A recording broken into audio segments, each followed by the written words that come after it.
Hello বন্ধুরা, আমি রান্নাঘরে চলে এসেছি। এই দেখো, এটা কুমড়োর শাক ডাঁটা আমি একটু ভাপ দিয়ে নিয়েছি। এই ডাল বাটা, এখানে মটরের ডাল বাটা আছে করব। এখানে রসুন ছেঁচে নিয়েছি, এখানে শুকনো লঙ্কা ভেঙেছি। এখন আমি কড়াইয়ে তেল দেবো।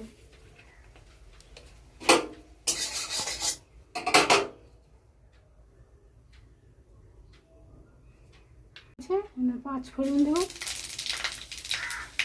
শুকনো লঙ্কা ফোড়নে, এখানে রসুন,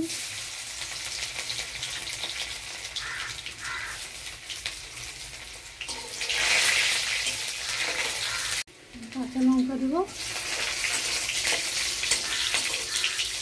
ভাপ দিয়ে নিয়েছিলাম, আমি তেলের করে দিয়ে দেবো।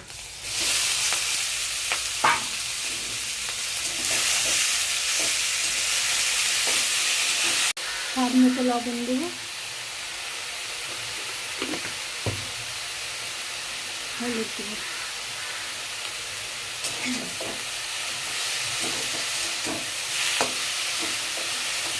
এটা মটরের ডালে লবণ লঙ্কা স্বাদ মতো চিনি দিয়েছি।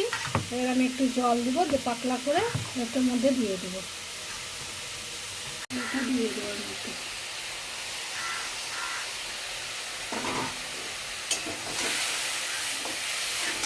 এই ডাল বাটাটা দিলে একটু মাখো মাখো ভাব হয়, খেতে ভালো লাগবে।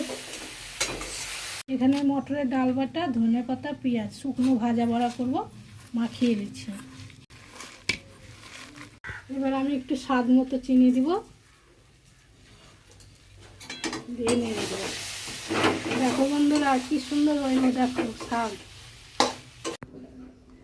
বড়া ভাজার জন্য তেল দেবো, ভেজে নেবো বড়াগুলো।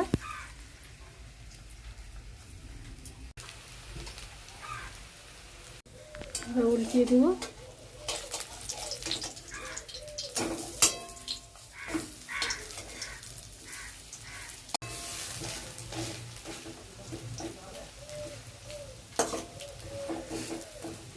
দেখো বন্ধুরা, কেমন লাল লাল বড়া, শীতের দিনে লাল লাল বড়া ভাজা খেতেই মজা।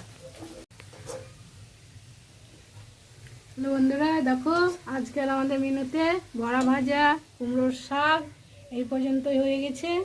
যদি তোমাদের ভালো লেগে থাকে, লাইক করো, কমেন্ট করো, শেয়ার করো, সাবস্ক্রাইব করো।